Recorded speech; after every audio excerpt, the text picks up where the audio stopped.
Kuna hichi kitu watu wengi wanaofanya matangazo huwa wakijui na huwa kinapelekea matokeo mabaya sana ya kwenye matangazo. Kama matangazo yako unayafanya kwa kutarget eneo dogo na unatumia bajeti kubwa sana, hujua unapoteza pesa zako bila sababu za msingi. Kwa sababu audience ikiwa ndogo, budget ikawa kubwa zaidi, ina maana kwamba kitakachotokea ni kwamba ile bajeti yako itaenda kupelekea frequency ya matangazo yako kuwa kubwa zaidi. Frequency ya matangazo nazungumzia uonekanaji wa matangazo yako kwa mtu mmoja. Tangazo lako likionekana mara nyingi zaidi kwa mtu mmoja, inapelekea kitu tunakiita ad fatigue.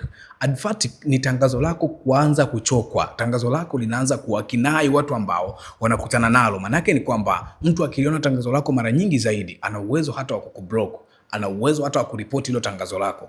The moment amekublock kwa sababu ya tangazo lako, the moment ameripoti kwa sababu ya tangazo lako, ujue una hali ngumu sana kwenye matangazo yako. Kwa hiyo hakikisha audience ambayo unaifikia, audience ambayo unaitaka, uweze kuplani budget ambayo ina uwezo wa kupeleka matangazo yako bila shida yoyote, ama una uwezo wa kuamua kurefresh audience kila baada ya muda fulani ili uepuke hii high frequency ambayo inaweza kapelekea matangazo yako yakachokwa. At the end of the day performance yako ikawa mbaya, kwa sababu matangazo yako yataanza kuonekana, yataanza kwenda kwa gharama ambazo ni za juu. Kwa mfano, kama una target Dar es Salaam peke yake na una budget kubwa, basi hakikisha at least kila baada ya wiki mbili una refresh audience, unazima audience ambayo umeona matangazo, unafikia look like audience. Hii itakusaidia sana kuweza kuepuka hizi za matangazo kuchokwa, kwa sababu tangazo linachokwa likionekana mara nyingi zaidi kwa mtu mmoja.